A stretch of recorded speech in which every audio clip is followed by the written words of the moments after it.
Hey everybody, welcome to the Combo Wombo podcast. I'm your host, Mr. Gimpy, along with the one, the only, the majestic, Chipped Monk. What's up, brother? What's happening, bro? A whole lot of nothing, man. I just had a week, man. I was traveling, I came back, I had some work to do, get some stuff done. Yeah. As far as gaming while traveling, I was working most of the time, so nothing really. Did you bring anything with you? The Steam Deck, just the phone? I just brought the Steam Deck. Probably didn't need to because I played it one night. It's just was out the whole time. Better to have and not need than to need and not have, man. Yeah, exactly. So I didn't even play like anything modern. I ended up playing Castlevania Bloodlines, Sega Genesis, just beating that one night. Yeah, good game. So. That's the review. Yeah, dude. No. I mean, it's a 35-year-old game, 40-year-old game. Sure, man. Spoilers, dude. Right. No, it was fantastic. Oh, and so whenever anyone speedruns that game or beats the game, it's usually as Eric Lecard. I actually beat it as John Morrison, so I'll tip my cap to that. So, yeah. What's up? What have you been up to, man, this week? What's going on? Jeez, a lot of nothing. I've just been doing some reading, a little bit of writing, playing around with the new AI models that are out there. Yes, sir. Yeah, they're okay. They're good. I don't know. I started looking more into the business of them, and it just doesn't seem sustainable. I don't know. It seems like everybody's losing money on it, the energy wise, the consumption, the servers, and it doesn't scale. So it's it just takes up more space. You can build out more servers and stuff, but still cost the same. Okay. It's not like you get to any sort of skill and that reduces the cost overall. It just costs just as much, and now you're using even more of it. So it's you're burning twice as fast. Sure. Sure. And then I don't know. It seems like they're hoping for some magical future tech that doesn't exist. It's weird. The whole thing's propped up on hopes and dreams. They're oh yeah, we'll figure it out. And it's not, you guys already. The advent of AI right now is more about can you rather than can you pay for it. It's the money will come. I don't think that's.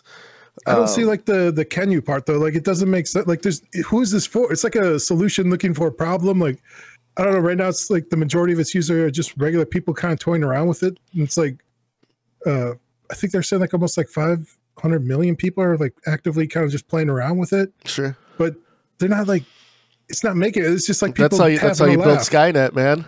That's how you build Skynet. That's all it is. I don't know, dude. It's not it's also a misnomer, right? It's just large language models. It's not artificial intelligence. It's not artificial general intelligence. Yeah. It's based on we'll figure out some sort of algorithm at some point in the future that will figure it out for us. And I don't know. They've used up all the data. They're trying to create synthetic data to made by AI to train future AI. It doesn't make sense. I don't know. But when you have AI making other AI, that becomes artificial intelligence, correct? Just it's not. Hopefully, I don't know. Again, there's nothing to prove that is the case. I mean, nothing publicly released to prove. Sure. I do believe that there's a shadow broker in the back just wheeling and dealing behind us and hoping. I don't know. I think it's like you said. I think it's the idea. I think this is very close. I don't. Have you ever heard of the Chinese room? It's a thought experiment. No, I don't think I have. Right, so it's on one side, you have a dude who doesn't speak any Chinese, and then on the other side, you show him what cards to place to answer questions for the Chinese symbols, and then they put that in, but that person doesn't even understand what they're doing, and they can't speak Chinese, right? But the answers are coming out correct. Okay. So that's basically what we have is a really advanced Chinese room problem solution, right? So it's all right, yeah, it's kind of using tokens to best guess at what best goes in next, and that works pretty well for a lot of stuff because we have access to a lot of human knowledge on the internet, right? Yeah. But then if you want abstract things or interesting things, it really can't do that. It can't really think. But that's what we're training it for now, though, is the abstract, right? They're hoping. It's just hope. if we take the AI models from 5 years ago till now, you asking it abstract questions now, you get a a well-formulated answer now compared to like 5 years ago.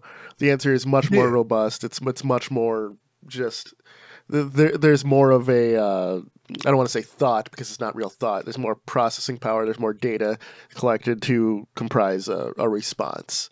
You know, and it looked great, right? Again, much like the Chinese room, it's like, oh, I guess I can speak Chinese now.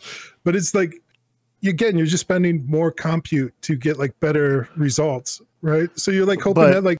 Is that also just human thought? Is that just how human thought works if you really boil it down? I mean, nobody knows how human thought works. Again, this is the problem. Like, we're looking for artificial intelligence, but we can't even point to intelligence on our planet. Like, we don't really have like a definition for it. We don't know how human minds work. Like, they're just like, oh, it's like clusters of neurons and brains that like fire off on synapses, but like they don't really, like, you can't point to like any point in the human brain and be like, well, this is where thought happens, right? Yeah. So it's like, I don't know. It's like, oh, and this is where like intelligent thinking, and this is how it works. It's like, we don't really have a concrete model for that. So it's hard to artificially reproduce something we can't even, you know, produce or point to or fix in human thoughts and brains. Like AI is providing a help currently, though. It speeds up, you know, tasks that we could all do, but just takes longer. You know, like larger. I know it's being used in. I don't want to say NASA. I think it's actually Blue Origin who's using AI to help with calculations on getting back to Earth and all that. So, I mean, stuff like that where humans could do, but it would take them much longer. It's proving to be near invaluable, right? Yeah. When we want to go further in space and come back, you know, you have that to check its math, because math is not, you know, abstract. Math is math, right? Yeah. So I think for things like that, fantastic. Yeah, like some math, if it can plug into like some tool usage, again, like Wolfram Alpha, or if it can do web search to like check against solutions, like it has use cases. They're very fringe. I don't know, like, again, like the wide-based consumer model that we have now, I don't see that as a sustainable model. I don't think business to business really works, because that has even higher, more stringent requirements, where it's like you want private data on there. You want to train it on like your own stuff. You don't really want to put that up to the cloud. You don't want to give that to like your competitors or the servers. So you need like specialized, localized models. And then like you also are taking on a huge liability for like, if these AIs get jailbroken, or they hallucinate, or they just like, you know, they're using it for like helping in customer support. If it's just like, oh yeah, we'll give you a $30,000 refund. It's like, now you're on the hook for that. Like, so who has to pay, you know, for that? Right. So, I don't know. So I don't think it's good enough to be like, even for like certain business to business, the requirements are way higher. The compute would be even greater. And then it would need like local requirements. The average use case for normal people, it seems like it's just a waste of compute. Like, I don't, like, it's burning all this energy. Like, and there's just like, again, banking on like how you get human knowledge is opening up to human beings, man. Like, it's learning how people interact. It's learning how, you know, people think, really, you know, in the public sphere. So I think you get a more naturalized, not only responses, but if they are truly building it for what we would call true artificial intelligence, it would be it wouldn't have that uncanny valley of it. So, but again, like, there's nothing proving that this leads to artificial intelligence, right? Like, it's just kind of like hope and like a vague thought of like, I guess this could just be a dead end, right? This might be as good as it gets, and they spent like literally hundreds of billions of dollars like on this bullshit, dude. Okay, but it's not your money they're spending. It's their money to pursue this. This is how it happens, though, bro. Like, as soon as, like, I think they have like 40 billion laid out in SoftBank to OpenAI. I think after they burn through like 20 bill, like, right. So what happens when like 12% of Microsoft just like tanks? What happens if like 30% of like the FANG stocks go down, and then like everyone's soured on AI? Who's gonna have to pay for that, bro? It's end users, it's regular people, bro. Like, right? I don't know. They privatize the gains and then socialize the losses. So it's gonna end up like coming down to normal people to pay for this bullshit at some point. And then it's also the ethical part of it's like stolen all of our info, right? So it's like, sure, we didn't pay for it, but a lot of people paid for it, like in their sweat equity, in their knowledge, in like their usage of it, in like all the data they put out there, dude. Like it's fucking bullshit, dude. Like it's all I'm saying. It sounds a bit hypocritical for you to say this, yet you use it quite a bit. Yeah, dude. No, I'm just being realistic about it, dude. Like, okay. I don't know. It's you can look at things and be like, I'm glad that we have this tool, but I don't like how it came into being. Like, okay, you can look at that like for like fertilizers and stuff. Like, you know, I think that was made by the same German scientist who made like the gas for the gas chambers, dude. Sure, like, but he also came up with like, you know, good ergonomical agricultural things that like we all benefit from, right? Sure. So it's like, I don't know, like it leaves a sour taste in your mouth. Well, like once you start looking into like the history and breakthrough of like a lot of the technologies we have, dude. Okay, all right, that's fair. It doesn't mean like I'm gonna become like a Luddite and be like, oh fuck computers, we gotta take them all down. It's like I don't know, but like again, like looking out again, like just from somebody who does use this technology, I look out and I'm like, all right, is this going to be realistic? How much more of my time should I put into this workflow? Is this going to be available in like 4 or 5 years even, right? Like as soon as like these servers start going down, as soon as like there's no money involved, like as soon as everyone's like soured on like the AI, and like it seems like public sentiment is also like souring a lot on it as well after the Studio Ghibli memes that were coming out. Yeah. And I think more consciousness and awareness is coming to like the power consumption, like the lack of use cases, like solutions to no problems that anyone has. Like a lot of the false promises, a lot of the fake demos that have come out, a lot of like the you know, data centers that are just like people in India like actually doing like the work and then be like, oh, this is AI, like but it's like no, it's people. It was always people, dude. It's the soil and green of technology. Yeah, I'll be interested just to revisit this topic and even like 2-3 years time to see where it is. But I just do agree that it's still we're still in the infant stages of AI. It feels a lot like the gambler's fallacy, right? Of like past performance is not going to guarantee future results, right? So they're like, oh, well, we've seen all this past progress in the models, therefore it'll continue infinitely into the future, and it'll get so good at some point that it'll be able to refine the models and teach us how to make like artificial intelligence. It's like, no, if it's just pulling from a pool of human knowledge, like, do we already have artificial intelligence? Like, no, we don't. So it's like, maybe it can like whole cloth create something. So like, it's the real issue you have right now is the term AI. It's not AI. Sure. It's like you said, it's large language model. What would be a better term to use to describe the products we have now? Just like just language models, just LMs, dude, or large language models, if you want. Like, I think, you know, if you like call yourself open AI, it feels very. It's a brand thing. That's a brand thing. It's not but it's also feels like borderline scammy, right? Like, it's not quite a scam because the underlying technology is real. But like, if you're marketing it as like this is artificial intelligence, and then they're marketing because that's their goal. That's their end goal. That's why they're that. Right. All right. Like we have the large language model to build towards it. How do you get? I mean, the English language, right, built up on Latin, right? It you know, there's building blocks to this. So I'm not defending OpenAI, but I'm just defending the terminology. Sounds a lot like defending it. You know, I think Okay. It feels very misleading at best. It feels scammy at worst. Like where it's like trying to trick unsavvy investors into giving them hundreds of billions of dollars into like a gold rush that there may or may not be gold up in them hills, but they're like still, you know, hyping the hell out of it. I personally blame Bitcoin. People missed the Bitcoin gold rush when it was just a decade ago that you could have just jumped on, you know? So again, I was like, I remember you telling me about Bitcoin, or is you either you or the professor going, hey, we should just like, nah, I'm good. You know? Yeah.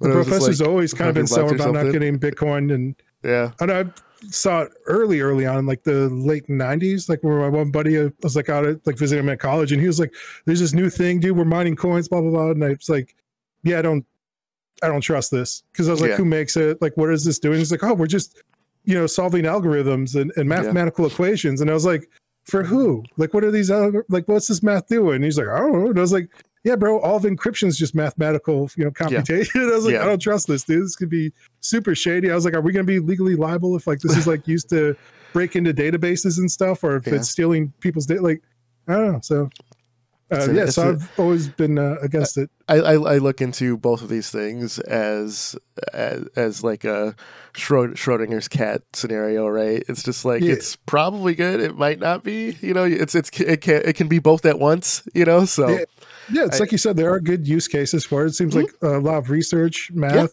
It's got the things it's done for cancer research as well has been phenomenal. Again, dude, like even going back to your Bitcoin example, like. You could have always donated your computer time to helping like with protein fold or like cancer research.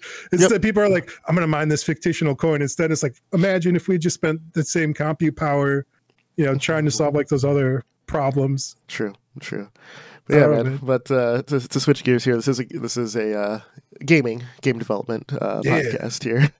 Have you made? It's great at summarizing. It's good at. No, I'm saying for gaming. Like I've been taking like notes and stuff I have, and I've been like, I've thought about going like full dystopian overlord, corporate overlord on myself. So I was looking at things that like track what I'm doing on my computer to get like a report. Because I was like, what am I really spending my time on? Because like, you know, I've been trying to work on this game and I haven't been doing it. I'm like, what am I spending my time on? So I thought about, there's like a few different pieces of software. You don't need a computer for that, dude. That's just straight self-reflection, dude. Just open that history tab and go, all right, I fucked around on this. You know, like, it's a lot of YouTube, dude. Dude.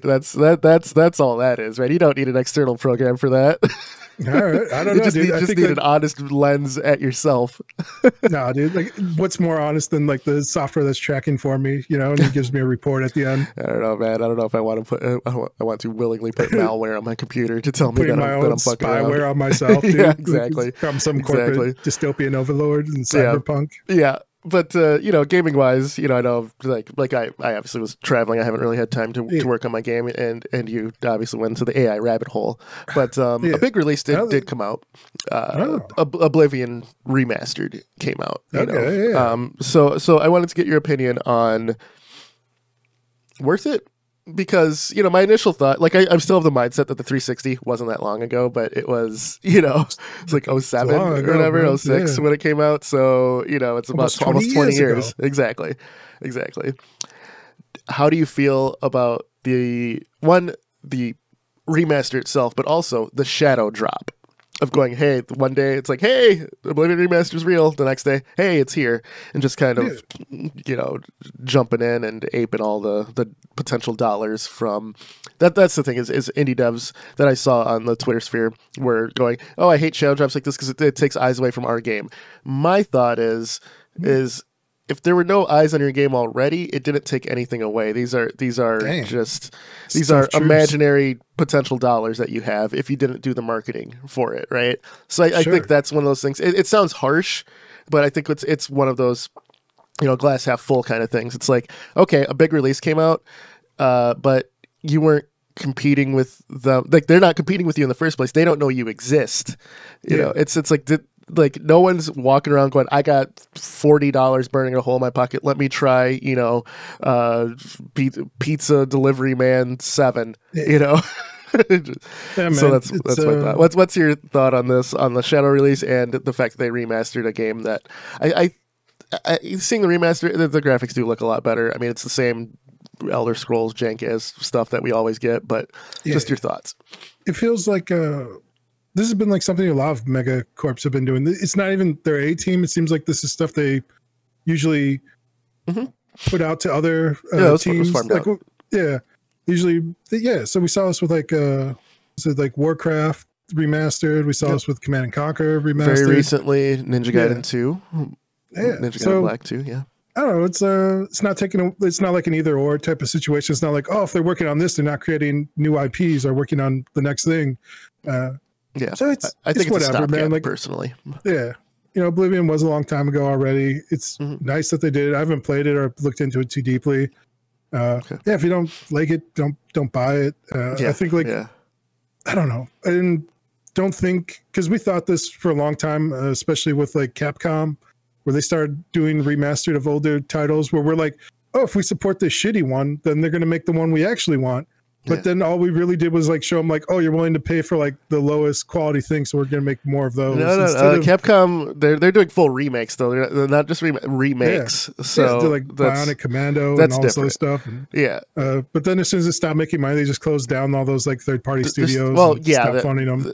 Okay, Capcom's a different case because though like the Bionic Commando it'll be remake different this time. It was it was because it was handled by Western studios. They really wanted to push the West.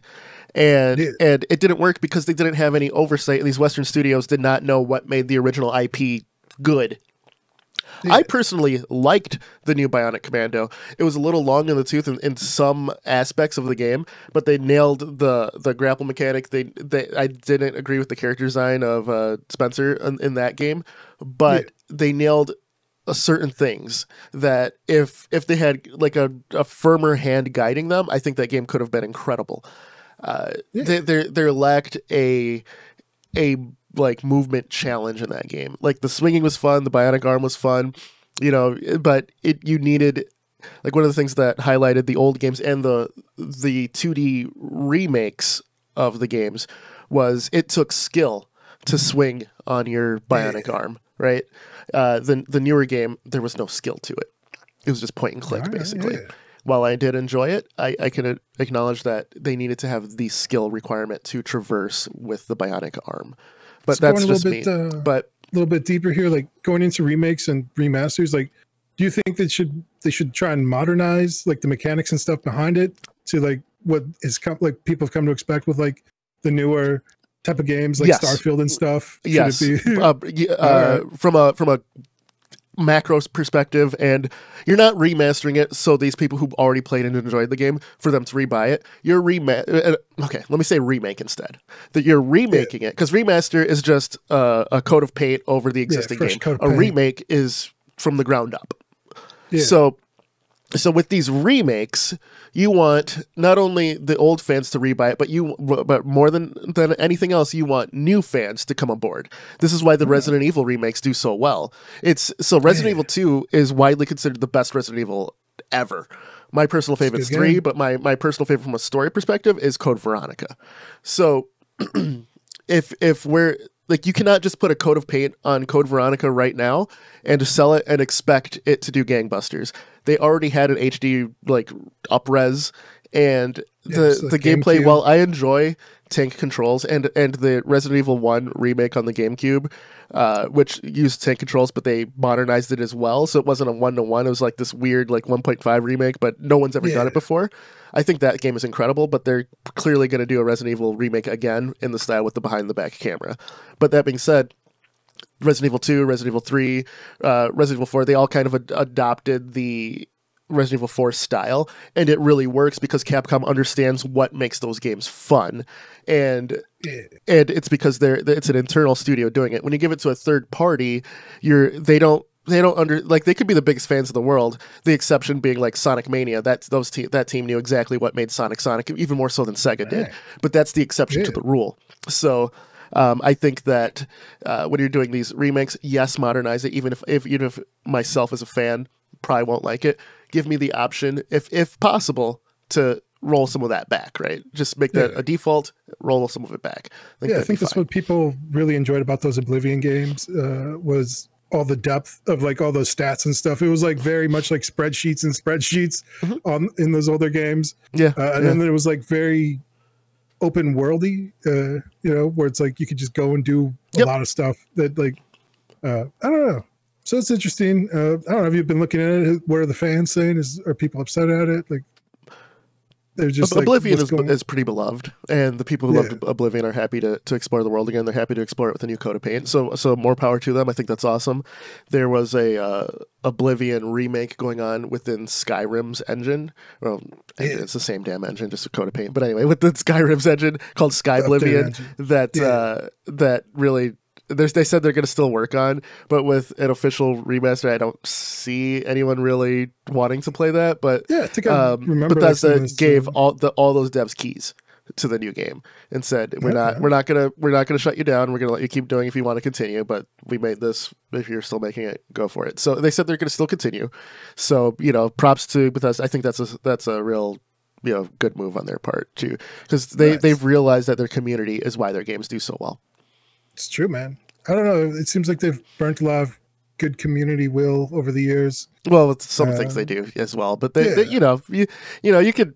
Two things can be true, as we said. Schrodinger's cat, man. It can all be true, man. There's a small contingents of a lot of people. There's a lot of people, man. A lot of people want different things from like remasters or remakes, and I don't know. I feel kind of like the way you do. Like you gotta modernize, you gotta like update, you gotta like not just do like a fresh coat of paint. Like you have to like rebuild a lot of the foundational elements.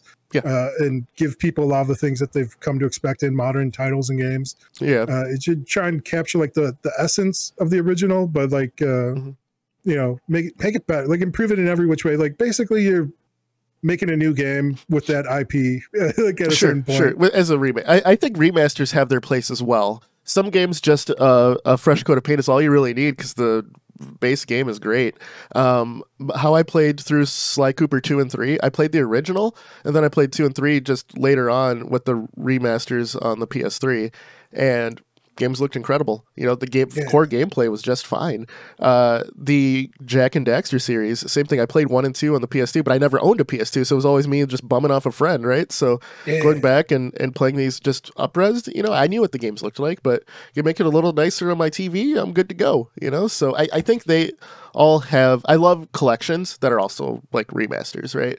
Like 1, 2, 3, boom, Jack and Daxter collection, Sly Cooper collection, God of War collection, just it worked, and I think that's the way to go about.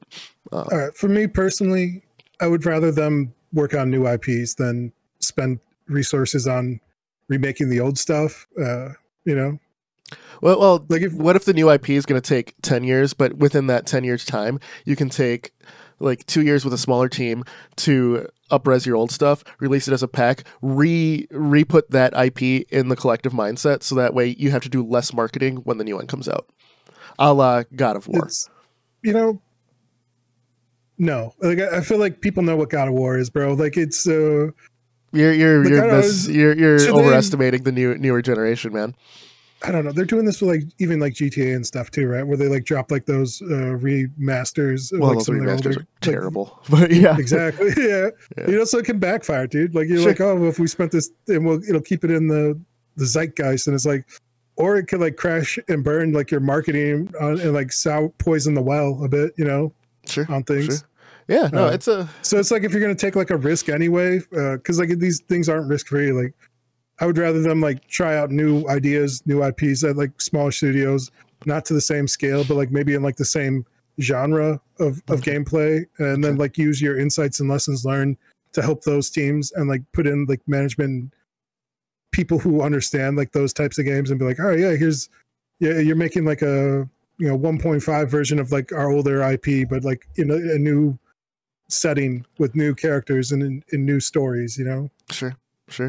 I don't know, it feels again like I think we're every 6 months we're away from the video games crash. I think we're coming to it though. Like it definitely feels like every month you bring it up again, so we're not there yet. Like I said, it's gonna be pushed back with GTA 6's releases, or when GTA 6 releases. So I think we're like as soon as GTA when that drops, I think that's like the harbinger of the end, dude. Like they're the final horsemen of the gaming apocalypse, dude. Like they're like we'll see. They're gonna be such a disruptive force that it's gonna ripple through.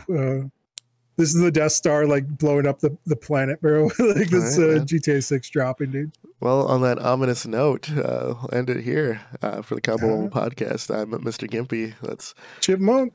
Like, share, subscribe. What do you guys think about remakes versus remasters? Do you think the game apocalypse is coming? Let us know. Take care. We'll see you guys next week. Peace. We out.